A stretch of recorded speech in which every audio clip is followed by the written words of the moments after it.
court building because there's another case. 4 suspects in the murder case of 32-year-old Luke Edwards are set to make their first court appearance. His body was found early in April after he allegedly left a rehabilitation center without authorization. Let's get more on the story from our reporter Silethiwe Ndlovu, who joins us now.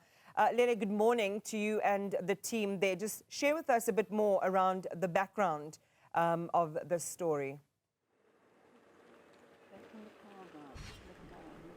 Good morning, Emmanuel. Well, there's a baffling detail of events really that have been offered, but it seems as if at the center of this court case that is about to take place, it seems as if there's a rehabilitation center that is allegedly involved.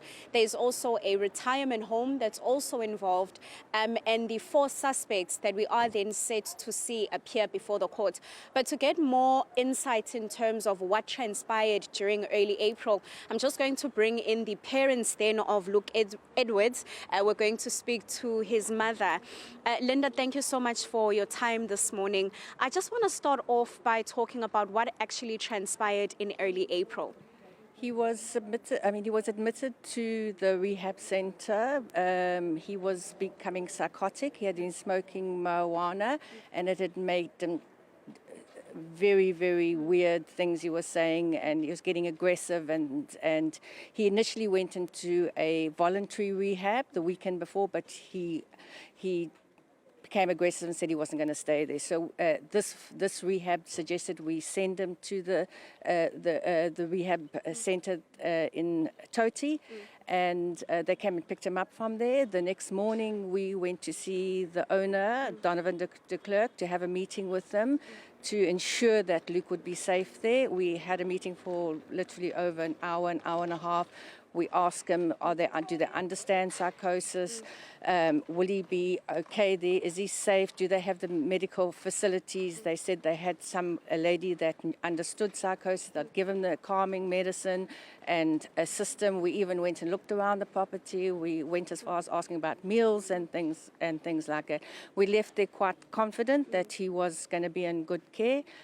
Over that week, I contacted them 3-4 times.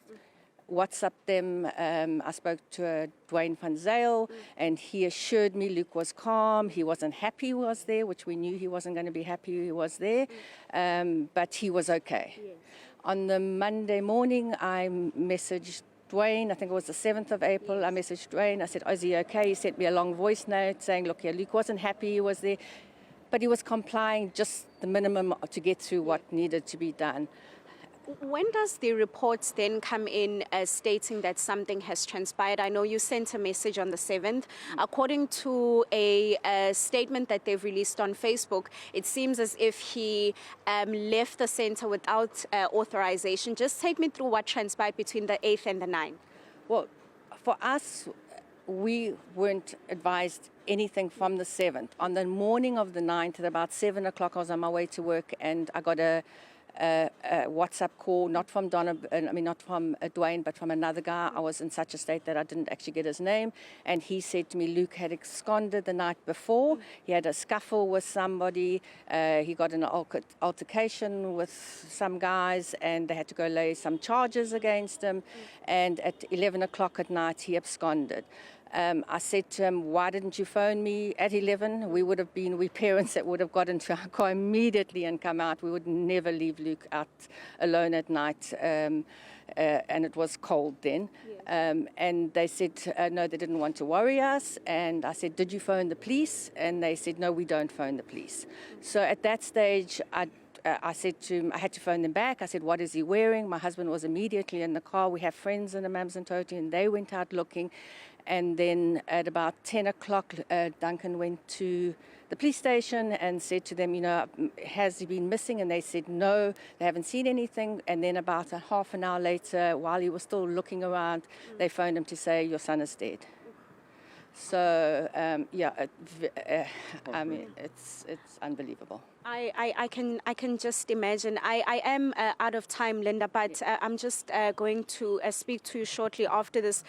Iman, the parents of Luke Edwards, as stated at the very beginning, it seems as if at the center of this murder is the rehabilitation center where he was admitted and a retirement home where his body was allegedly found. We have reached out to the retirement home and the rehabilitation center. We are still waiting for them to actually send us a statement or a comment regarding what actually transpired on the 8th and the 9th of April when Luke's body was found at that retirement home, allegedly. Thank you, Silethiwe, for that update.